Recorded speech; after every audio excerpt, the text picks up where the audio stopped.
Hello everyone, my name is Noura. Welcome to my channel. We usually discuss beauty mostly on this channel, but today I wanted to do something different. I wanted to discuss with you some of the books that I've been reading recently. So as a healthcare professional, you don't have time to read non-medical books, but I wanted to have something different and to infuse my life with something that would not add to the burnout that we usually experience at work.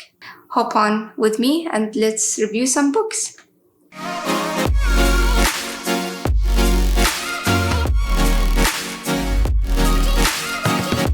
I used to be an avid reader, not anymore. I think everyone in medical school or a doctor or a healthcare professional is just too busy to actually allocate some time to read. We feel guilty about not reading, and at the same time we feel guilty about reading something that's non-medical. Go figure. The first book that I wanted to review with you is Outliers by Malcolm Gladwell. He's a successful writer. He's a well-known kind of writer.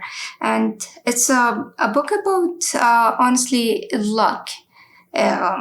He tried to explain in this book the fact that a lot of people overestimate the success stories and they attribute them to either being smart or hardworking, but they exclude the luck out of it. And he tries here to say that luck plays a huge part in these success stories. So huge luck leads to huge success stories. If you read a lot of self-help books or self-development or psychology, most of the stories are repetitive, and we will see when we review the next book. But what I liked about this, that it's very inspiring, despite the fact that it talks about luck, but it doesn't exclude the part about how sometimes hard work would lead you to that type of luck. I wouldn't recommend it to a younger population necessarily, like mid-20s and older would be the perfect reader. And that's my opinion. Big recommend.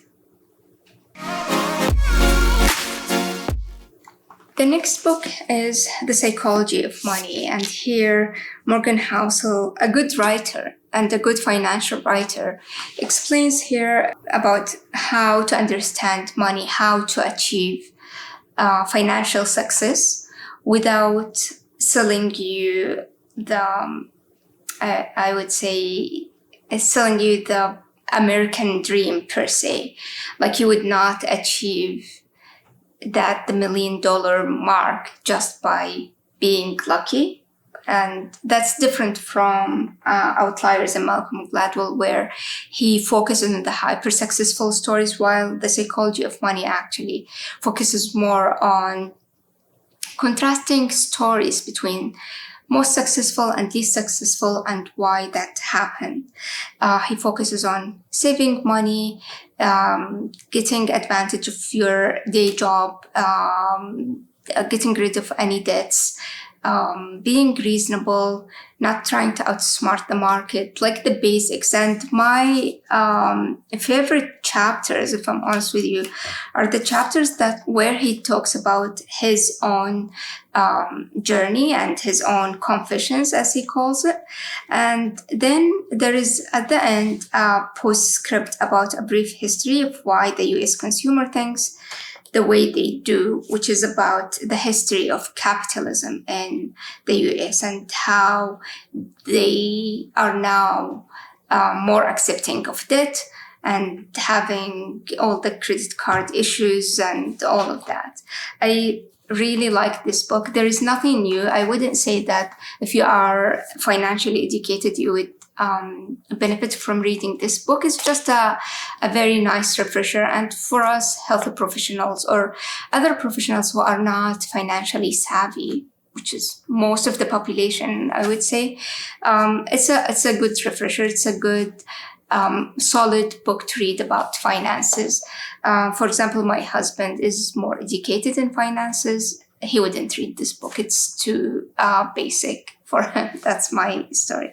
There is a quote that I wanted to read here. It's just, there is a Harvard psychologist called Daniel Gilbert, who once said, at every stage of our lives, we make decisions that will profoundly influence the lives of the people we're going to become.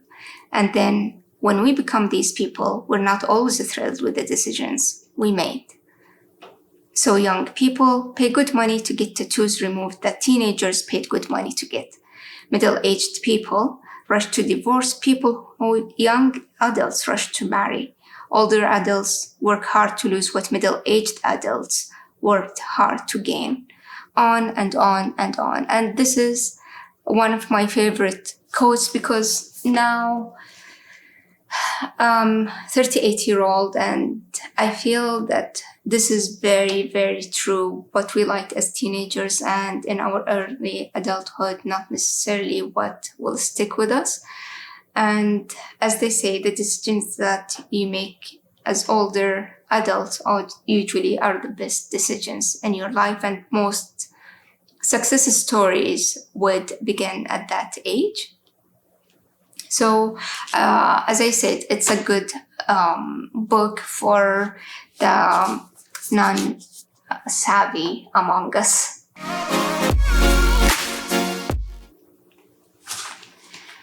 The next book is by Jerry Saltz, which is a very different kind of book from the first two books. This is addressed to artists, and it's how to be an artist. I think this is the first book that he wrote. He is a very a good art critic. He's a bit sometimes very dry, I would say. Like, he would slap you and ask you to get out of your own head. He's a smart guy. He did not start writing till he was 40, similar to what I told you about the psychology of money and how most of success stories, the meaningful success stories, will start as an older adult. In this book, there is nothing complicated.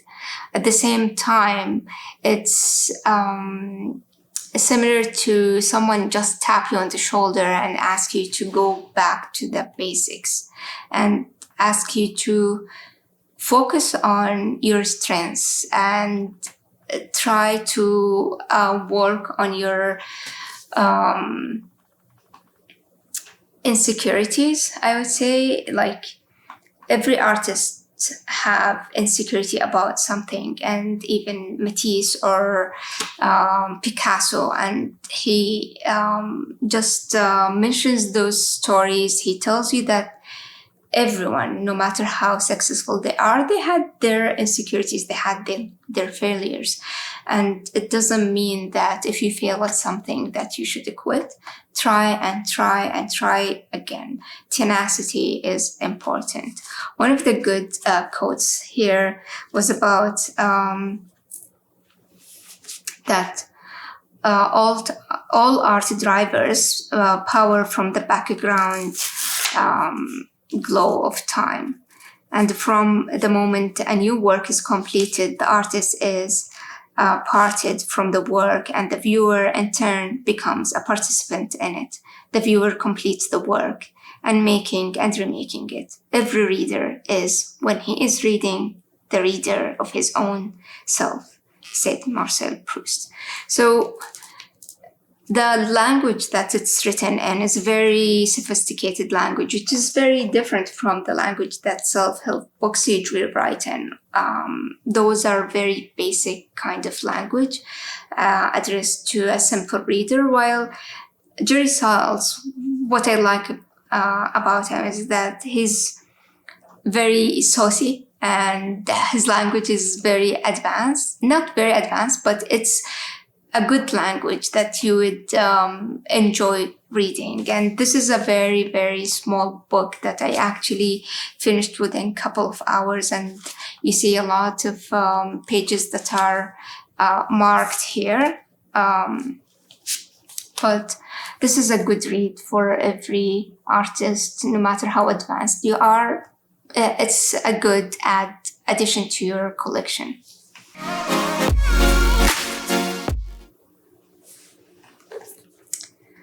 Klara and the Sun by Kazuo Ishiguro, winner of the Nobel Prize in Literature. I don't know what to say about this book. I was very, very excited at the beginning. The idea is really cute, and from my understanding, Kazuo Ishiguro always talks about robots and artificial intelligence and stuff like that. They think the novel that he won the Nobel Prize for was the same.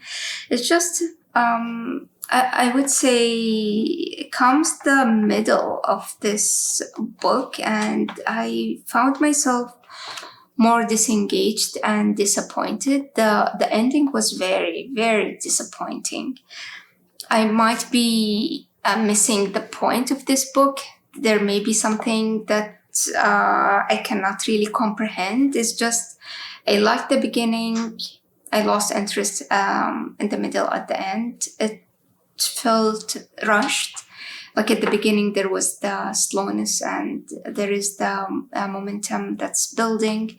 But then in the middle and at the end, it was very dark, and it wasn't written in a good way from a story perspective. It's just, when you have high hopes for something and you get disappointed. So tell me if you read any books for it, or if you read this book and what you think about it. I would not recommend it, if I'm honest with you. I say that with a very low voice because, there is another writer that won the Nobel Prize as well that I'm not impressed with either. So let's review that book as well.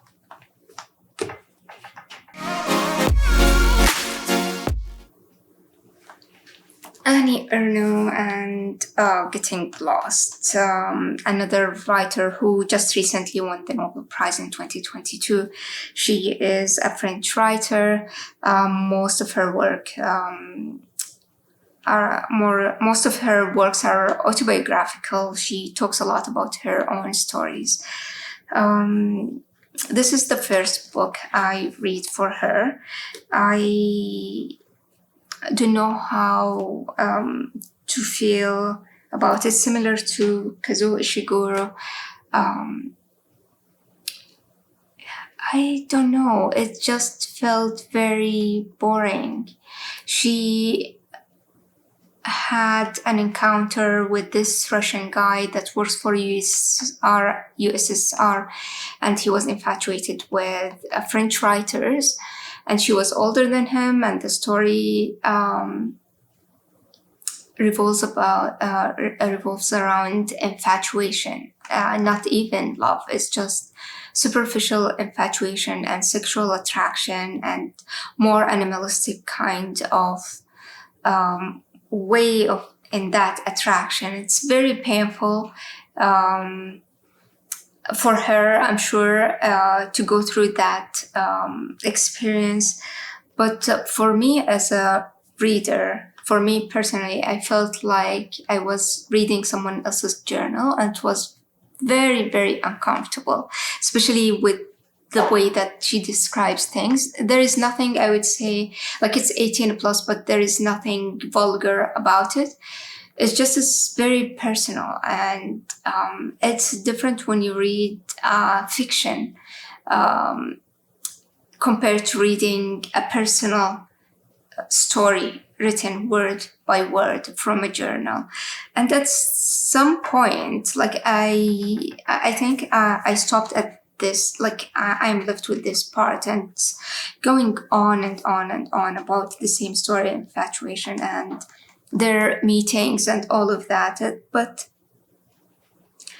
I was like, when one of your friends tells you about that infatuation with a guy and you wanna just tell them to wake up and go search for a quality man rather than just follow that infatuation. And I know when you read literature, when you read those kind of stories, you wanna sympathize with the writer, and it has to have that painful romantic side. But I didn't find it. I didn't find that voice here. I found it very boring and repetitive. There are things that I liked, the language and all of that, although this is translated from French, so I didn't read it in the first language that it was written in. It's just, I don't think that she won the Nobel Prize for this one. She won for another one. But she won a lot of prizes. She is a very, very well-known writer. It's just, tell me what you think and which book would you recommend?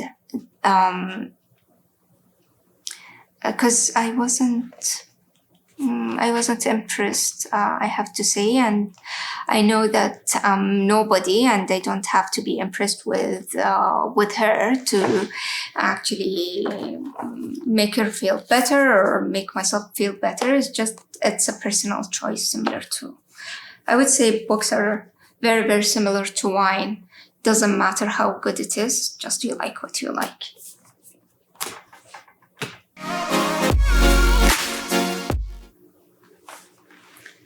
Now, when I said that I didn't read anything medical, I was kind of lying, because I was gifted this book, I think, upon my finishing the fellowship, graduating and completing the fellowship in medical oncology, and it was one of the gifts with the certificate. Otherwise, I wouldn't really pick this kind of book. It's written by a surgeon, a very sensitive surgeon. It's very, very well written. Like, I would recommend this book for every doctor. It's about aging. It's about the end of life journey, addressing what's important. From a medical professional, what would a patient expect you to care about? We are trained in fixing problems, while the patient sometimes doesn't see a problem that needs to be fixed. We care a lot about safety rather than the comfort of the patient. We care about the little details about, we found this thing on a CT scan, or we found this abnormality on a blood work.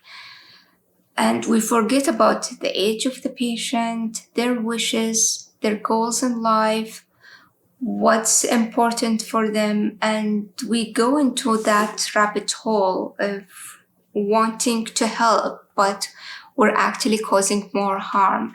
And in this book, he addresses all of that and more, and he brings in personal stories that he witnessed around him, or he witnessed while working with other people.